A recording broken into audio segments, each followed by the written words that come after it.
Bonjour à tous, bienvenue sur Dojo System, j'espère que vous avez la forme. On est ce soir donc au dojo avec Guillaume ici présent. Je vais vous montrer 4 petits étranglements assez simples à placer. Donc ça va être des étranglements que l'on va placer à l'aide du revers de l'adversaire, donc dit le lapel en JJB. La situation sera la suivante, moi je serai sur le dos, le partenaire sera dans ma garde, dans mes jambes. Et voilà, je vais vous montrer donc 3 étranglements plus un dérivé, on va dire 4 étranglements au sol à l'aide du revers. On y va, c'est parti. Allez, donc on se retrouve dans cette situation où moi je suis sur le dos, le partenaire est dans ma garde, donc il est dans mes jambes, et je vais me servir donc de son revers ici présent pour pouvoir vous montrer donc quelques étranglements comme on l'a vu dans l'intro. Alors, je vais pour le moment sortir sa veste.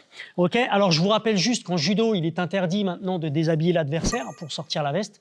On va donc imaginer qu'il a déjà la veste de sortie. En jiu-jitsu, peu importe, on peut aller retirer sa veste sans problème. Allez, je me retrouve donc dans cette situation-là. Et là, regardez, très, très simple.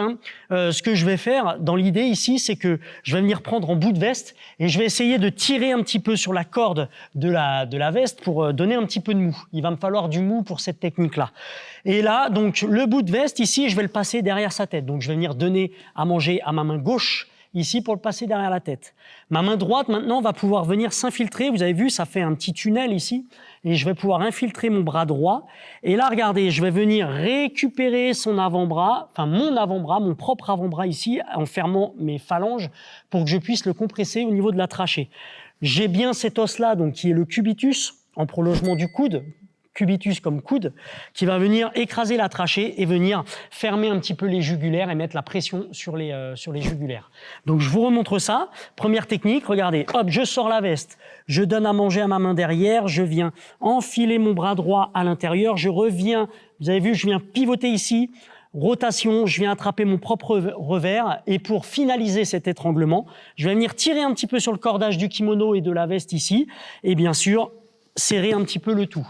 Ça marche. Alors là, bien sûr, je vous ai montré la technique en mode un petit peu ouvert pour que ce soit plus lisible à l'image, à la caméra. Mais on est d'accord que pendant le randori, on serait plus sur des phases où on est ici, j'arrive à sortir la veste, je viens chercher derrière, on est un petit peu plus compact. Et là, je viens le finaliser. On a beaucoup plus de force sur un étranglement où on est proche, près du corps, qu'un étranglement où j'ai, par exemple, admettons, les bras tendus comme ça sur Guillaume. Là, j'aurais plus de mal à finaliser mon étranglement. Pour exemple, je peux donner la boîte du pot de cornichon. Quand vous voulez ouvrir un pot de cornichon, ça se fait jamais les bras tendus. Il faut le ramener un petit peu au corps pour que je puisse avoir beaucoup plus de force pour ouvrir ce pot de cornichon. Et ben avec Guillaume, c'est exactement pareil.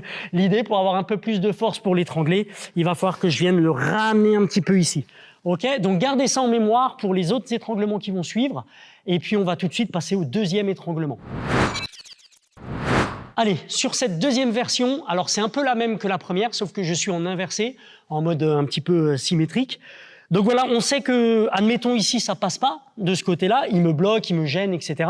Et ben là, vous avez l'option aussi de passer de l'autre côté. Donc comment je vais faire ça?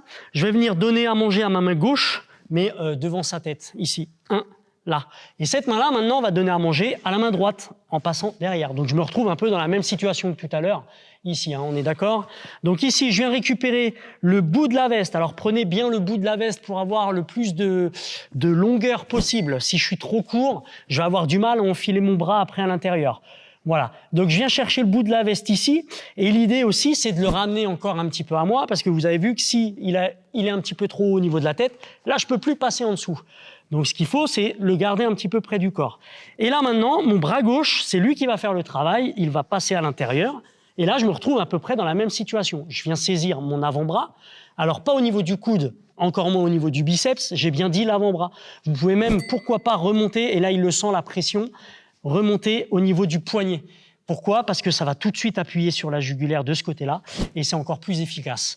Donc là, je vais remonter le long de mon avant-bras et je fais mon travail de tout à l'heure où je viens verrouiller un petit peu avec la veste derrière la nuque de l'adversaire. Donc on a vu la numéro 1, on a vu la numéro 2 de ce côté-là, la symétrique. On voit la numéro 3, c'est parti.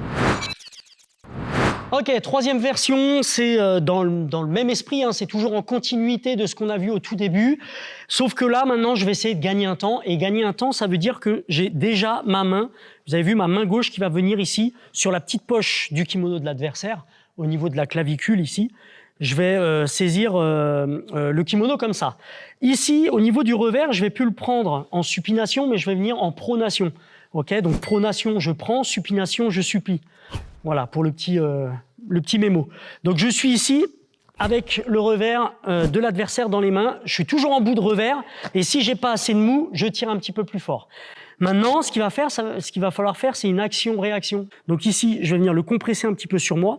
Je vais passer et au moment où il va remonter, hop, je suis en fin d'étranglement avec donc le revers qui vient sur les artères d'un côté et de l'autre côté, j'ai mon avant-bras qui va venir compresser les artères de l'autre côté, ici. Ça marche, je vous remontre ça, je suis là, d'accord. Je le compresse, action, il remonte, réaction, et là je finis.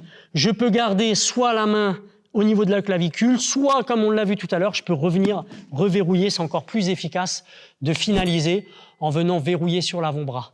On le refait une dernière fois, donc je suis ici, je l'amène à moi, je le pivote, et au moment où il remonte, je le finalise comme ça.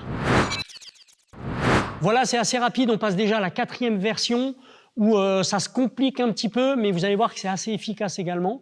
Et ça va être plutôt adapté sur quelqu'un qui vous voit un petit peu venir sur les premiers étranglements. Il faut savoir que c'est vrai que voilà, quelqu'un qui a de l'expérience, si je commence à m'amuser à lui passer les revers de ce côté-là devant l'épaule, si je viens coiffer l'épaule avec les revers, lui il va se douter de quelque chose. Je pense qu'il ne va pas forcément me laisser faire. D'accord ? Donc là, on va essayer de contrer un petit peu ça. Et là, regardez, je vais venir passer derrière son triceps. Donc je vais sortir la veste, le lapel, derrière le triceps de l'adversaire. Et je vais redonner à manger à ma main un petit peu comme la première version. Donc là, il faut vraiment que je tire, que je donne du mou et je viens récupérer derrière, ici en passant dans le dos, je viens récupérer sur le côté droit de l'adversaire. Ma main droite va venir également récupérer le revers et on va aller chercher, grappiller un petit peu du kimono pour aller monter le plus haut possible. Là, il doit sentir l'épaule être compressée, l'aisselle compressée et l'avant-bras qui vient appuyer sur la trachée, sur la jugulaire de ce côté-là. Donc là, déjà, il n'est pas trop bien de ce côté-là, ça contrôle. Et maintenant, regardez, ma main gauche va venir passer en dessous et je vais récupérer soit le coude, soit le triceps. Et je vais simplement venir le compresser vers moi pour le finir sur cet étranglement. C'est un petit peu la même méthode que Sankaku Jime finalement, sauf que je me sers de son revers pour pouvoir étrangler à la place de mes jambes. Je remontre ça, donc je suis ici en train de batailler, je vais chercher, je peux partir un petit peu en langouste, je vais chercher la sortie de veste de ce côté-là, je donne à manger à ma main gauche, je viens récupérer avec ma main droite, avec une petite torsion du corps, n'hésitez pas à jouer comme ça sur vos langoustes. Et une fois que je suis ici, que j'ai bien compressé le plus haut possible, là je passe en dessous, je viens chercher le coude ou le triceps et je le ramène à moi. Encore une fois, n'oubliez pas l'histoire du pot de cornichon. Si je veux vraiment avoir de la force pour finaliser l'adversaire, je vais le ramener à moi, compact. Ça marche. Une petite dernière. Ça va, Guy ? Ouais, on est ici, petite dernière. Là, 1, 2, je passe derrière. Je reviens là, je bataille avec lui. Et je reviens ici. Alors, ce qui est intéressant sur cette dernière méthode, c'est que je peux l'appliquer au moment où le partenaire me voit venir. C'est-à-dire que je peux essayer déjà à batailler sur les premières méthodes, mais là, voilà, s'il vient me compacter un petit peu, me compresser, là, je vais avoir un petit peu plus de mal à infiltrer mon avant-bras. Donc, à ce moment-là, là, je peux refaire sortir sur l'arrière du triceps. Et là, je peux travailler. Plus il est collé à moi sur cette dernière méthode, et plus je vais pouvoir travailler, plus c'est intéressant. Là, je vais pouvoir aller placer et aller chercher là et là. Ok ? Donc voilà, essayez de la travailler comme ça, plutôt que d'y aller bêtement sur la quatrième.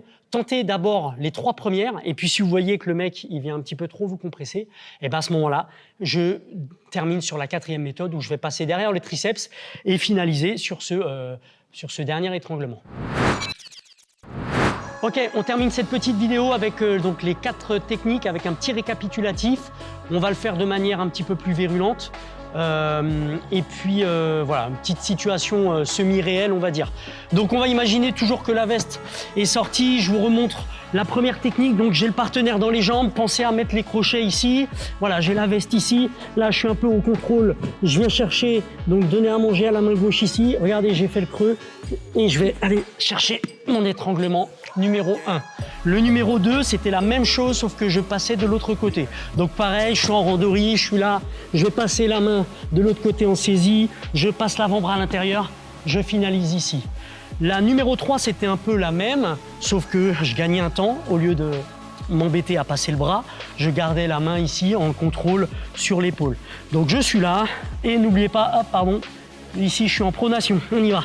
On bataille un petit peu, je suis là, je l'attire vers moi, je le colle. Au moment où il va vouloir remonter, voilà, là, je viens de l'étrangler. Ok, et la 4e version, un petit peu plus technique parce qu'il fallait créer un petit peu de mobilité pour que ce soit efficace. C'est pas grave, je vais le faire comme ça. Donc je suis là, même chose, je passe derrière le triceps, je sors un petit peu de kim, je viens donner à manger de ce côté-là, je récupère là, et là je finalise. Voilà, cette vidéo est maintenant terminée. Je vais remercier Guillaume ici présent de m'avoir servi de partenaire pour vous montrer ces 4 petits étranglements. N'hésitez pas à le faire dans vos dojos respectifs, à vous entraîner, à les essayer en randori pour que ça puisse être efficace en compétition. N'oubliez pas qu'en judo, je n'ai pas le droit malheureusement de déshabiller mon adversaire quand il est au sol, mais en continuité de boussole, généralement ce qui se passe c'est que l'adversaire a souvent la veste déjà de sortie. Et donc là, à ce moment-là, si vous vous retrouvez dans cette situation-là, vous avez le lapel dans les mains, le bout de veste dans les mains. Donc là, on va pouvoir s'amuser à essayer de placer la version 1, 2, 3 ou 4 de ces étranglements. Voilà, je vous remercie encore une fois, on vous remercie. N'hésitez pas à vous abonner à la chaîne, mettez un petit pouce bleu qui fait toujours plaisir, un petit commentaire, j'hésiterai pas de vous lire et de vous répondre. Et puis, moi, je vous dis à la prochaine pour une future vidéo. À bientôt, ciao.